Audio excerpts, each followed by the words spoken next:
Hello, today we are just going to practice some more log and exponential equations and how to solve them, just so you can get a little bit more practice seeing them and more familiar with the different techniques that you can use depending on what the equation looks like. So I've got 6 examples here. I'm just going to run through them.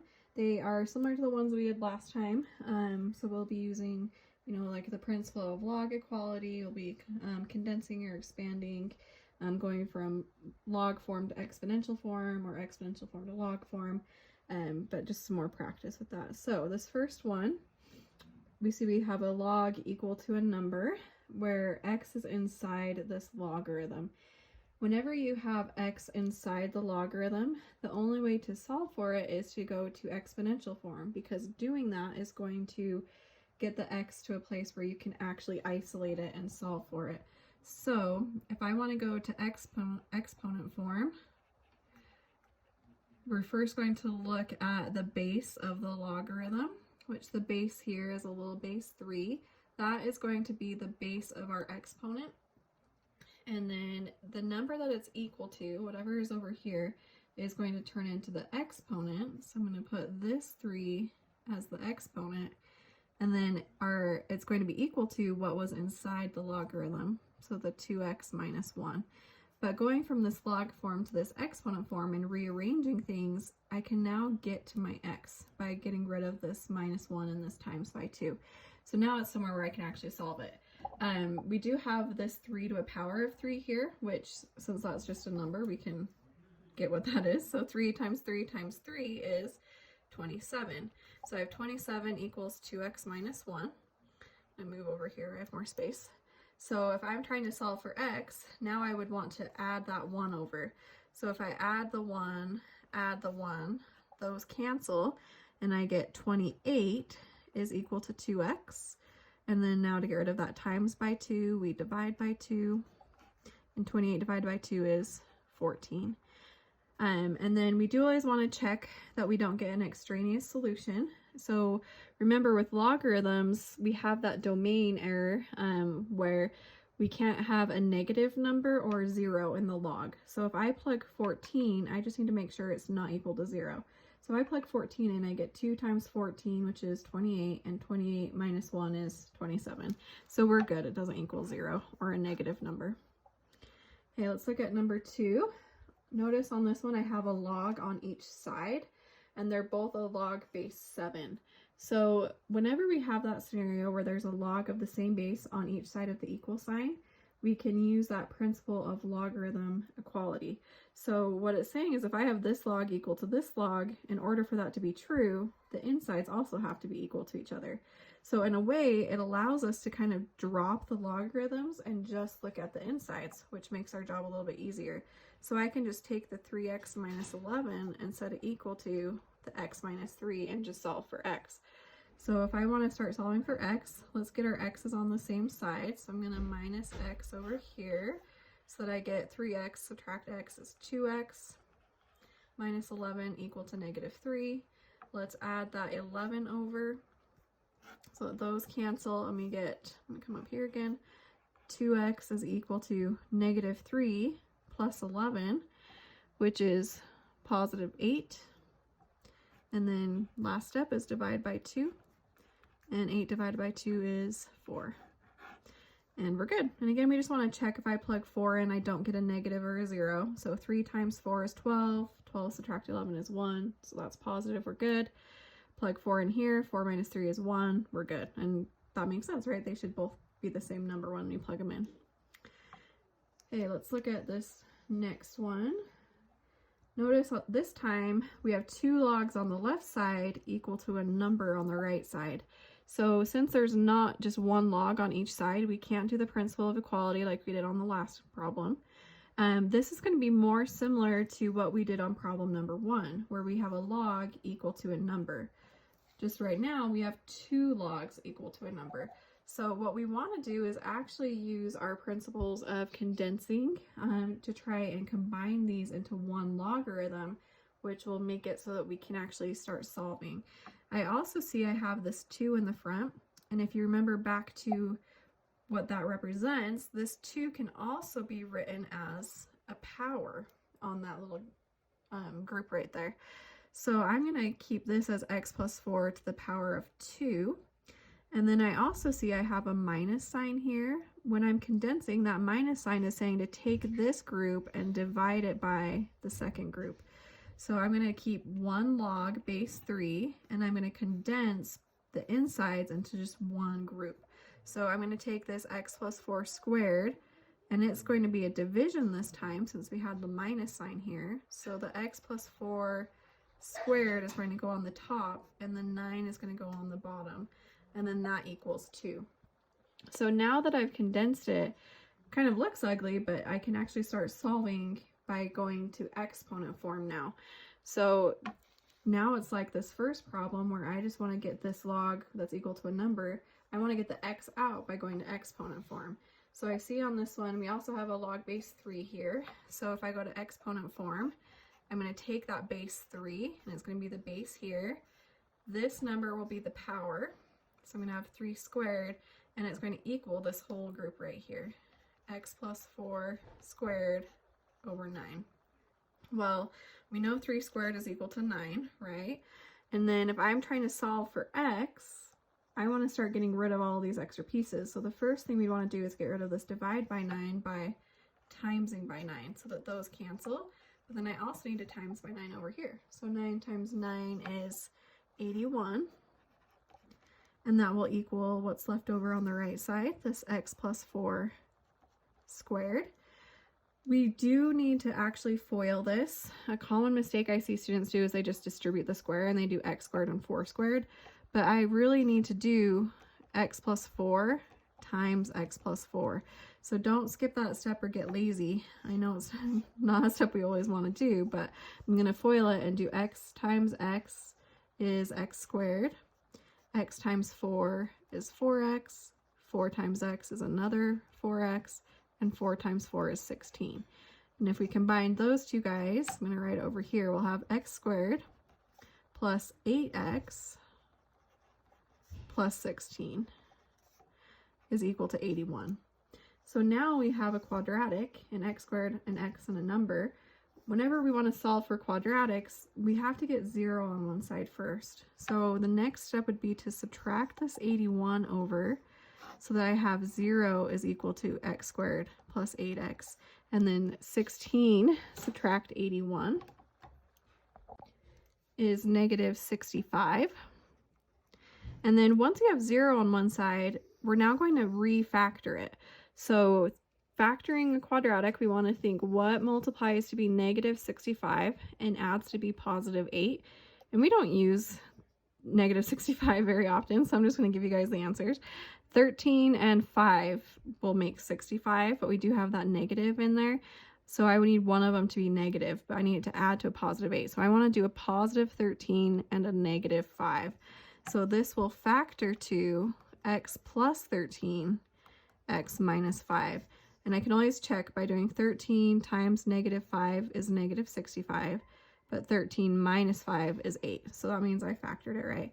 Once we have that factored, you're going to set each factor equal to 0 on its own. So I'm going to do x plus 13 equal to 0, minus the 13 over, and we get x equals negative 13.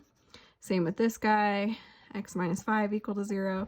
To solve for x, I add 5 to each side, and x equals 5. So right now we have 2 solutions, but like I said before, it's really common that one of these, when I actually plug it back in, doesn't work, and I need to check and make sure I don't have an extraneous solution. So if I plug negative 13 into my little equation right here, I get negative 13 plus 4. Well, negative 13 plus 4 is negative 9, which is a negative number. So on this one, we do have that error where we do have this negative and we throw that out. So it would be considered an extraneous solution. If I plug 5 in, I get 5 plus 4. Well, 5 plus 4 is positive 9, so that's good. We can keep this guy. So it happens really frequently on ones where you get 2 answers, so just always double check that you don't have a domain issue when you're doing these. Okay, moving on to this next one. This time we're starting with an exponential instead of a logarithm. So you'll kind of notice if you start with a log, you'll probably go to exponent form. If you start with an exponent, you're probably going to go to log form. Whenever your x is up here in the exponent, the best way to isolate that to solve is to go to log form. So now we're kind of reversing our idea. I'm going to take the base of my exponential, which is a 5. That is going to be the base of my log, that little subscript number. And then whatever is over here, this 30, is going to go inside the log, and it's going to equal what the exponent is, x plus 3. But the whole reason we did that is now, instead of the x being the exponent, it's out here to where I can actually isolate it and solve for it. This is also just a number, log base 5 of 30, so you can always just throw that into your calculator. I usually do, so I can actually get a number for it. A little bit easier than trying to rewrite the log the whole time. So if you have a graphing calculator at TI-84 Plus like this, you can go to your math menu and scroll all the way down to where you see this log base right here, and that allows you to type in the numbers. So I could type in a 5 and a 30, and I get 2.113, and it keeps going. If you don't have this, you can still do that calculator trick where we can just use our regular log over here, which is a log base 10, and we can do this as log of 30 divided by log of 5. So that's your change of base formula, which allows you to use a log base 10 instead of a log base 5. But you'll see we get the exact same answer. So it doesn't really matter which way you do, you can still get the right decimal point. So we'll just keep that for a few digits. Let's do 2.1133 equals x plus 3. And then I just have one more step. All I have to do is minus this 3 over to solve for x. So if I do 2.1133 subtract 3, that is going to give us a negative 0.8867, and that would be your answer. And the nice thing with exponentials is we can plug anything into an exponent. We don't need to worry about it being 0 or negative. So you're not going to have extraneous answers on these ones. You can just take your answer and go. So it's okay that this one's negative. Okay, let's try this next one. So we see we have a base e this time. Remember, with logarithms and exponentials, e's go to the natural log, or the little ln, so we write. But we're going to still kind of solve it the same way. I'm trying to solve for x right here, so I'm isolating it. Notice on this one we do have this 30 written in front. I want to isolate the exponential, so I want to get rid of this 30 before I go to log form. So if you ever have numbers like written in front or off to the side, we want to get rid of those before we go to log form. So I'm going to divide by 30 so that I have that base e by itself. And then 240 divided by 30 is just equal to 8. And then now that this exponential, this base e is alone, now I can go to log form. So remember, for logs on base e's, we use the natural log, or the ln, which is really like having a log base e, but instead of writing log base e, we write ln. So we're not going to have a little subscript on this one. We're just going to have an ln. And then this number is going to go inside the ln, and our exponent is going to come out, the 0.6x. So we have the natural log of 8 equals 0.6x. Solving for x, we just need to get rid of this 0.6 on each side so that those cancel. And then you can just put this into your calculator. It should have a little ln button. On my graphing calculator, it's next to the number 4. But if I do that, I get the natural log of 8 divided by 0.6, and we get this decimal. So I'll just keep a few of those digits. We get x is equal to 3.4657. And there's your answer. Okay, let's do one last one and then we'll be done. On this one, again, we have an exponential where x is up in the exponent, but notice I have this -7 on it. I can't go to log form when it has this -7, just like I couldn't go to log form with this 30 out in the front. I want to have the exponential all by itself. So whenever there's something extra like a -7 or a times by 30, we need to get rid of that first and then go to log form. So my very first step is going to be to add by 7 on each side. so that this exponential, 6 to the power of 3x minus 4, is now by itself. And I get 65 plus 7 is equal to 72. Now that the exponential is alone, I just smudged my ink, we can go to log form. So I'm going to have a log with a base of 6. So a log with a little subscript 6.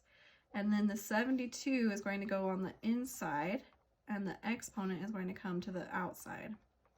So now I can actually get x alone. Again, that's the whole point, is to get x where we can actually isolate it. Again, whenever you just have numbers on these, this is just going to be a number. So if you don't want to keep writing this log over and over again, you can just throw it into your calculator. If I type that into my calculator, log base 6 of 72, that gives me a decimal of 2.3869. And then that's equal to 3x minus 4. So if I want to use that, that's just a little bit easier to start adding the 4 over, and we can kind of do it in our head a little bit better. So if I add 4 to that, I just get 6, let me move this over here, 6.3869 is equal to 3x. And now our last step is just get rid of that 3 by dividing by 3. So if I divide by 3 on that, I get a decimal of 2.12, and then it rounds up to a 90. We had an 89 that rounded up to a 90, and that equals x. And there's your answer.